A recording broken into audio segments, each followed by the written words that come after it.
one is a student, he's coming from what's called Eastern Turkey or Northern Kurdistan, according to how you want to see it. But the real problem is that this region is now affected by a serious war. There is an attack by the Turkish government not only on people who are politically resistant to its power, but also on civilians. What is happening? Yes, as you've just said, the region of southern eastern Turkey / northern Kurdistan, the Turkish-occupied region of Kurdistan, is currently under attack. It is under siege in 3 different regions: Silopi, Sur, and Cizre. These regions, to say it's under siege, to say it's under a curfew, is a massive understatement of a word. I mean, they're not allowed to leave their homes for the whole 24 hours of the day, and this has been going on for the past month. They don't have any access to electricity, to water, to food.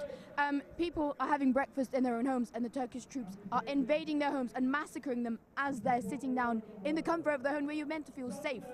There is no safety, there is no feeling of peace, there is no humanity in this region, because the Turkish state and the Turkish troops are killing everything that these people represent, which is democracy and which is peace.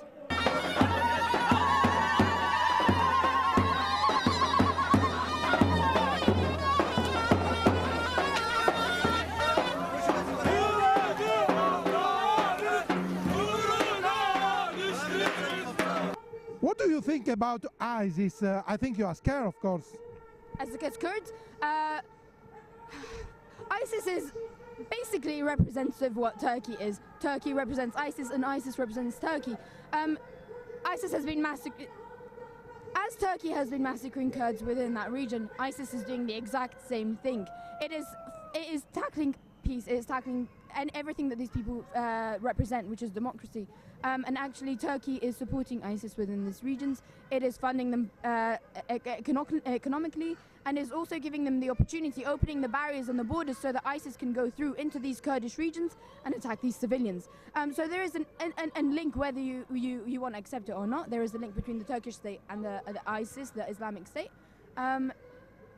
There have been a lot of attacks in Kurdistan, in the Iraqi-occupied region, as well as in the Syrian-occupied region and the Turkish-occupied region. A few months ago, a year to 2 years ago, more than thousands and thousands of women were raped, and they were sold, and they were trafficked, and they are still held by ISIS members. These women need us to support them, and it is the Turkish state that is allowing that to happen. Basically, it is the Turkish state that is giving the opportunity for ISIS to do this. So yeah.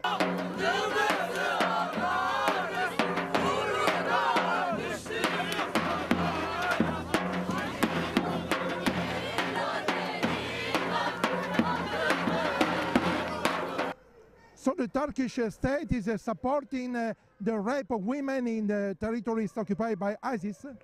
It is supporting it, and in itself, Turkish state has been raping our women for more than, for many decades. The Turkish state has been oppressing the Kurdish civilians, as I'm sure you know, within those regions. That rape is used as a main method of oppressing these people, of tackling these women, and of oppressing the women. And it is a way of showing that power, of showing their superiority, and they're using that rape as a tool. And they have used it, and of course they support the rape. The rape of the ISIS members of the Kurdish civilians. Of course they would support it. Of course they're allowing it to happen, because they themselves have been doing it as well. And it's not just physical rape as well. It is the mentality as well. It is mentally raping them as well. It is the assimilation. It is denying their identity. It's denying every single one of their rights. So that in itself is considered rape, in my opinion.